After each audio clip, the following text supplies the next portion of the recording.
అందరికీ నమస్కారం. ఈరోజు మీ అందరికీ నేను వినిపించబోయే కథ సంధ్యా సమయంలో. రచయిత విన్నకోట సుశీలాదేవి గారు. ఇక కథలోకి వెళితే, శీతాకాలం ఉదయం 5 గంటల సమయం. లోకమంతా మంచు దుప్పటి కప్పుకొని నిద్రపోతున్నట్లుగా ఉంది. ఎక్కడో దూరం నుండి వినవస్తున్న వెంకటేశ్వర సుప్రభాతం వీణులకు మనోహరంగా ఉంది. రంగనాథరావు దుప్పటి ముసుగేసుకొని మరలా కళ్ళు మూసుకోవడానికి ప్రయత్నించాడు. కానీ నిద్ర పట్టలేదు. లేచి కూర్చున్నాడు. ఇల్లు నిశ్శబ్దంగా ఉంది. గదంతా ఇంకా చీకటిగానే ఉంది. ఏం చేయడానికి పాలుపోలేదు. మళ్ళీ రాత్రి వరకు ఇదే వనవాసం అనుకుంటూ చిన్నగా నిట్టూర్చాడు. రంగనాథరావుకు సుమారు 65 ఏండ్లుంటాయి. ఆయనకు మనవడు రవీంద్ర తప్ప ఇంకెవరూ లేరు. ఉన్న ఒక్క కొడుకు కోడలు 10 ఏండ్ల క్రితం కారు ప్రమాదంలో మరణించారు. రవీంద్ర, అతని భార్య శ్యామల ఇద్దరు ఉద్యోగాలు చేస్తున్నారు. ఉదయం 9 గంటలకు బయటికెళితే తిరిగి వాళ్ళింటికొచ్చేసరికి రాత్రి 7 గంటలవుతుంది. అప్పటి వరకు రంగనాథరావు అంత పెద్ద ఇంటిలో ఒక్కడూ ఉంటాడు. రంగనాథరావు రెవెన్యూ డిపార్ట్మెంటులో హెడ్ క్లర్కుగా రిటైర్ అయ్యాడు. ఉద్యోగ కాలంలో పని తప్ప రెండో విషయం పట్టించుకోలేదు. కొడుకు కోడలు చనిపోయాక ఆ దిగులుతో రంగనాథరావు భార్య కూడా మరణించింది. రిటైర్ అయ్యాక ఆయన 2 ఏండ్లు విశ్రాంతిగా గడిపాడు. కానీ ఆ తర్వాత రోజు గడవడం ఒక యుగంగా మారింది. ఇంతలో బయట "అమ్మా, పాల ప్యాకెట్లు తీసుకోండి" అనే కేక వినిపించింది. కానీ శ్యామలకి ఆ కేక వినిపించి లేచిన సవ్వడే లేదు. అదృష్టవంతులు, ఎంత గాఢంగా నిద్రపోతున్నారు అనుకున్నాడు రంగనాథరావు.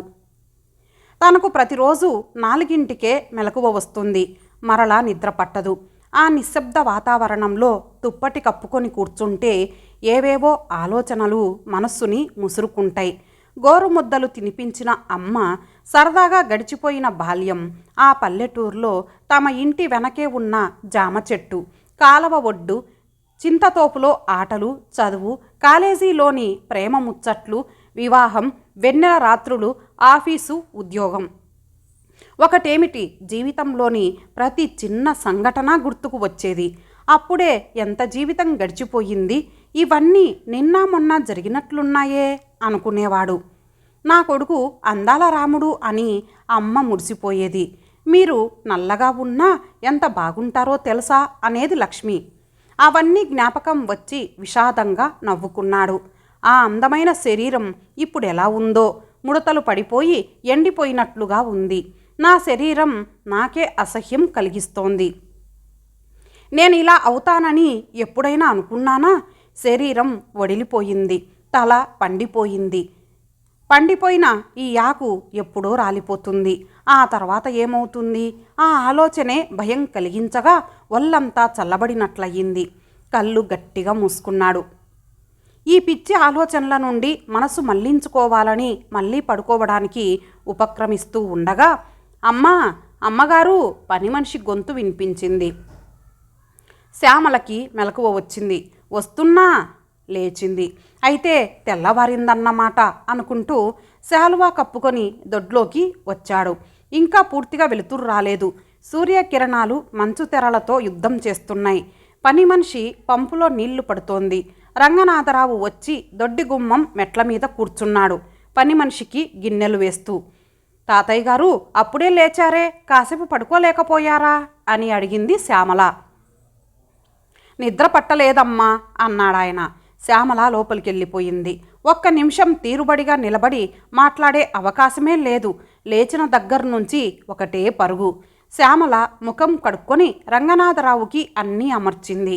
ఆమె కాఫీ పెట్టి టిఫిన్ చేసే లోపల రవీంద్ర లేచాడు. రంగనాథరావు కాఫీ త్రాగి వరండాలో కూర్చొని ఎదురుగా గోడ మీద పడే ఎండని చూస్తున్నాడు. రవీంద్ర ముఖం కడుక్కొని వచ్చాడు. టేబుల్ ముందు కుర్చీలో కూర్చుంటూ, "తాతయ్య కాఫీ త్రాగాడా?" అని అడిగాడు.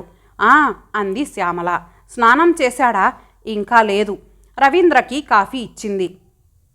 శ్యామల, "తాతయ్య ఈ మధ్య చాలా మారిపోయాడు, గమనించావా?" కాఫీ తాగుతూ అడిగాడు. శ్యామల కూర తరుగుతోంది. "మారిపోయారా అంటే?" ఇది వరకు మనం ఉన్నంతసేపైనా మనతో కబుర్లు చెప్పేవాడు.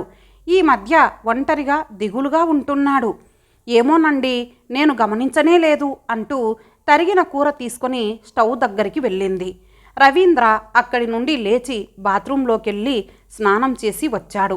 షర్టుకి గుండీలు పెట్టుకుంటూ వీధిలోకి వచ్చాడు.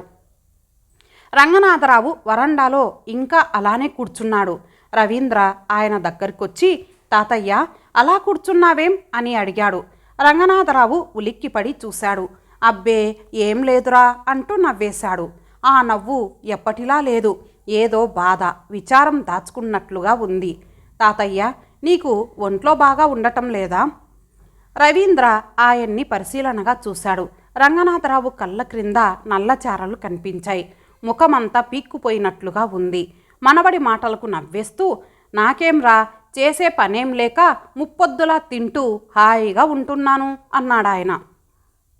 ఆ మాటలోనే అనంతమైన నిరాశ ధ్వనించింది రవీంద్రకు. తాతయ్య, పైకి అలా అంటున్నావు కానీ నువ్వెందుకో చాలా దిగులుగా ఉన్నట్లు కనిపిస్తున్నావు.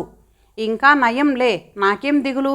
అయినా పొద్దున్నే నీకీ పిచ్చి మాటలేమిటి? ఇవాళ ఆఫీస్ లేదా ఏమిటి అన్నాడు. ఉంది, వెళ్తున్నాను అంటూ రవీంద్ర లోపలికి వచ్చేశాడు. అప్పుడే 8 అయ్యింది. తన గదిలోకొచ్చి ఆఫీస్ కాగితాలు చూసుకుంటూ కూర్చున్నాడు. శ్యామల 9 గంటలకు భోజనానికి పిలిచింది. ఇద్దరూ భోజనాలు చేసి టిఫిన్ బాక్సుల్లో పెట్టుకొని బయటికి వచ్చారు. 9:30 అయ్యింది. వెంటనే బయలుదేరితే కానీ శ్యామలని వాళ్ళ ఆఫీసులో దింపేసి 10లోపు తను ఆఫీస్కు చేరుకోలేడు. స్కూటర్ బయటికి తీసి స్టార్ట్ చేయబోయాడు. ఉండండి, తాతగారితో చెప్పి వస్తాను అంటూ శ్యామల రంగనాథరావు దగ్గరికి వచ్చింది. తాతయ్య గారు, మేం వెళ్తున్నాం. అన్నీ టేబుల్ మీద సర్దేశాను. వేళకి భోజనం చేసి విశ్రాంతి తీసుకోండి అంది. రంగనాథరావు అలాగే అంటూ తల ఊపాడు. శ్యామల వెనకాలే వచ్చి వీధి తలుపు వేయబోతూ మనవడి వైపు చూశాడు. ఆ చూపు రవీంద్రలో ముల్లులా గుచ్చుకుంది.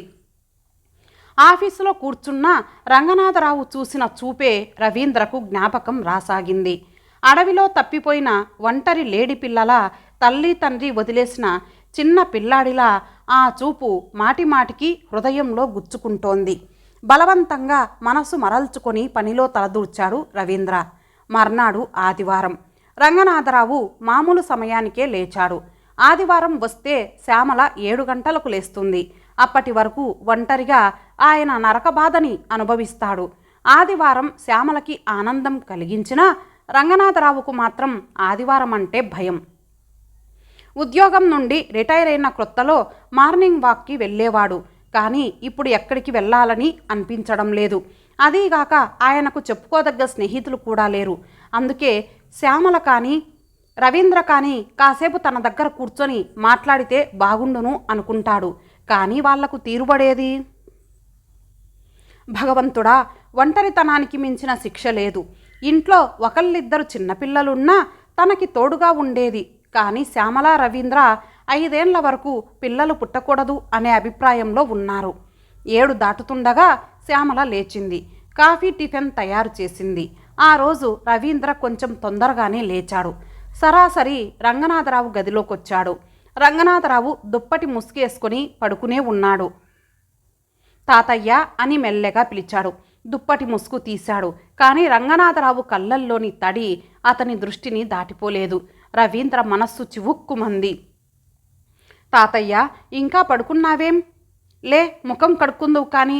రవీంద్ర ఆయన చేయి పట్టుకొని లేవదీశాడు. ఆయన్ని నడిపిస్తూ, తాతయ్య ఎంత చిక్కిపోయావో తెలుసా అన్నాడు.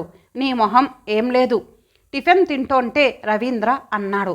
తాతయ్య, ఇది విన్నావా? మా టైపిస్టు సుబ్బారావు తను టైప్ చేసిన కాగితాలతో పాటు వాళ్ళావిడ బజార్ నుండి తీసుకురమ్మన్న వెచ్చాల లిస్టు కూడా కలిపేశాడు. మా మేనేజరు దానిమీద కూడా సంతకం పెట్టేశాడు. ఇక నిన్న అవి జిఎం దగ్గరికి వెళ్ళాయి. అవి చూసి ఆయన ఎలా గెంతాడంటే నవ్వసాగాడు. రంగనాథరావుకు కూడా నవ్వు వచ్చింది. పెద్దగా నవ్వాడు.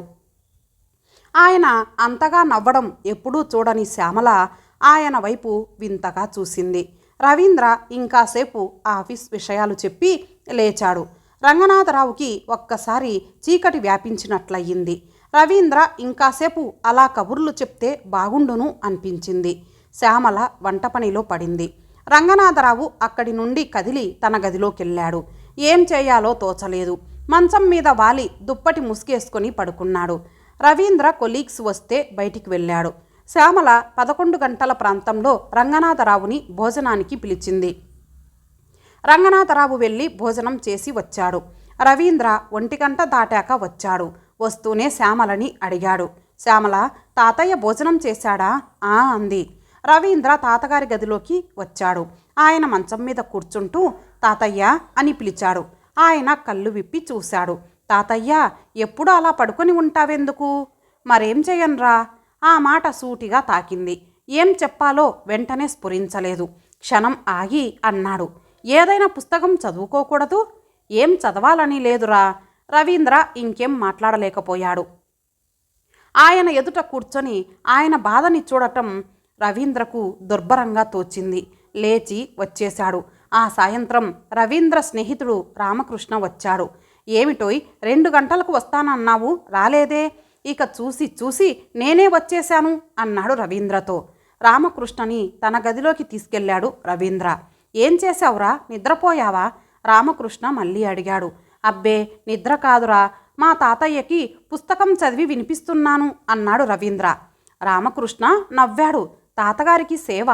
అది కాదురా, తాతయ్య ఈ మధ్య అదోలా ఉంటున్నాడు. కారణం తెలియకుండా ఉంది. రవీంద్ర దిగులుగా అన్నాడు. ఎందుకేమిట్రా? ఈ వయసులో మనుషులకొచ్చే జబ్బు ఇది. మీ తాతయ్య ఎందుకలా ఉన్నాడో తెలుసా? ఈ వయసులో ఆయనకు మనిషి తోడు చాలా అవసరం. అది లేకనే మీ తాతయ్య అలా ఉన్నాడు అన్నాడు. రామకృష్ణ మాటలతో రవీంద్రకు సమస్య మంచు విడిపోయినట్లయింది. రవి, దీనికో ఉపాయం చెప్పనా? ఏమిటది? ఈ ఊర్లో ఓల్డేజ్ హోమ్ ఉంది. మీ తాతయ్యని దానిలో చేర్చు. నేను మా అమ్మను కూడా దానిలో చేర్చాలి అనుకుంటున్నాను అన్నాడు రామకృష్ణ. రవీంద్ర ఆశ్చర్యపోయాడు. అవునరా, మా ఆవిడకి అమ్మకి ఒక్క క్షణం పడటం లేదు. మా ఆవిడ నిన్ననే గట్టిగా వార్నింగ్ ఇచ్చింది.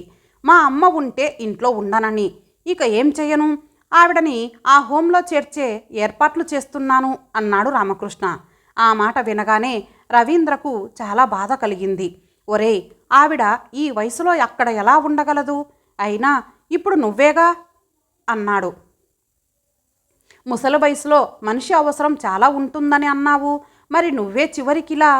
ఏం చేయమంటావురా? ఇంట్లో గొడవ ఎక్కువగా ఉంది. నా దగ్గరే ఆవిడ్ని ఉంచుకోవాలని ఉంది.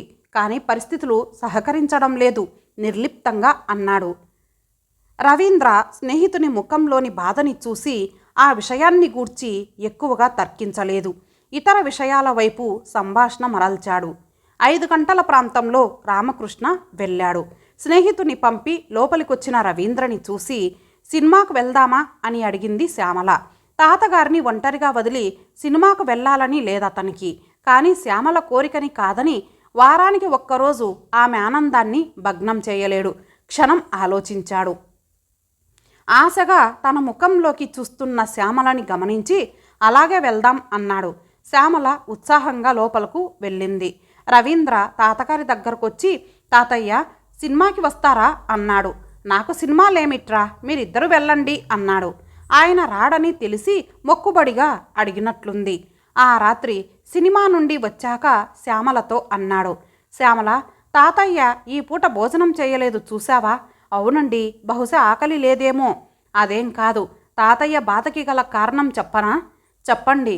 ఆయన ఒంటరితనంతో బాధపడుతున్నాడు. దుప్పటి దులుపుతున్న శ్యామల ఆగిపోయింది. ఒంటరితనమా? మనం ఉన్నాం కదా అంది ఆశ్చర్యంగా. రవీంద్ర నవ్వాడు. మనం పేరుకు మాత్రమే ఉన్నాం. ప్రొద్దున 9ంటికి వెళితే తిరిగి రాత్రి 8 గంటలకొస్తాం. ఈ మధ్యకాలంలో ఆయనకు తోడు ఎవరున్నారు? అవును సుమండి అంది సాలోచనగా. తాతయ్య కొన్నాళ్ళు ఇలా ఒంటరిగా ఉంటే ఏమవుతాడోనని భయంగా ఉంది అన్నాడు దిగులుగా. క్షణం ఆగి అంది, పోనీ నేను ఉద్యోగం మానేయనా?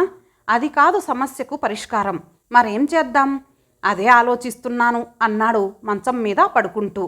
ప్రొద్దుటి నుండి పనిచేసి అలసిపోయిన శ్యామల పక్క మీద పడుకోగానే నిద్రపోయింది. కానీ రవీంద్రకు త్వరగా నిద్ర రాలేదు. తాతయ్య సమస్యని ఎలా పరిష్కరించాలా అని ఆలోచిస్తూ చాలా రాత్రి వరకు మేలుకునే ఉన్నాడు. 2 రోజులు గడిచాయి. 3వ నాటి సాయంత్రం రామకృష్ణ వచ్చాడు. రవి, నువ్విప్పుడు మా ఇంటికి రావాలిరా. ఎందుకు? మా అమ్మని హోంలో చేర్పిస్తానని చెప్పాను కదా, ఇవాళ తీసుకురమ్మని ఉత్తరం వచ్చింది.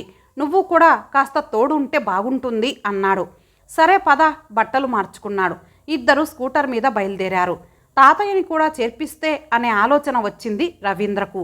ఇప్పుడు ఎలాగూ వెళ్తున్నాడు కాబట్టి దాని మంచి చెడ్డలు విచారించి తర్వాత ఒక నిర్ణయానికి రావచ్చు అనుకున్నాడు. రామకృష్ణ ఇంటికి వెళ్ళారిద్దరు. నువ్వు అలా కూర్చోరా. రవీంద్రకు కుర్చీ చూపి తను లోపలికెళ్ళాడు. అమ్మ, రెడీ అయ్యావా? లోపల నుంచి రామకృష్ణ గొంతు వినిపిస్తోంది. ఎక్కడికి రా? మరలా మొదటికి వచ్చావా? డాక్టర్ దగ్గరికే చిరాగ్గా అన్నాడు. ఇప్పుడు నాకు డాక్టర్ ఎందుకురా? కొద్ది కాళ్ళ నొప్పులు అంతేగా, అదే తగ్గిపోతుంది. రామకృష్ణ ఎలా అబద్ధమాడుతున్నాడో. పాపం ఆవిడ కొడుక్కి తన మీద ఎంతో ప్రేమ ఉందని మురిసిపోతోంది. త్వరగా రామ్మ మళ్ళీ హెచ్చరించాడు.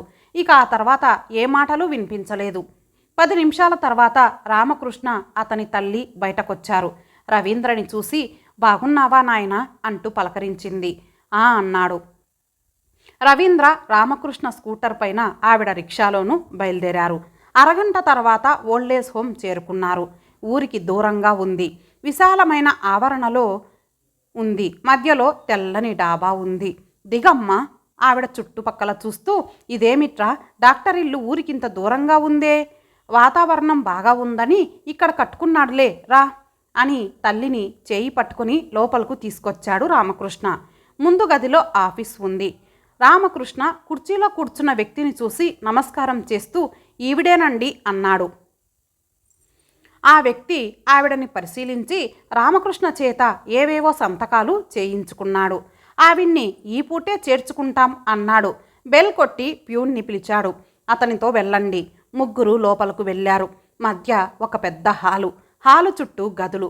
హాల్లోనూ గదుల్లోనూ చాలామంది కనిపించారు. ప్యూను వాళ్ళని ఒక గదిలోకి తీసుకెళ్లాడు. అక్కడ ఒక 70 ఏళ్ల వృద్ధురాలు ఉంది.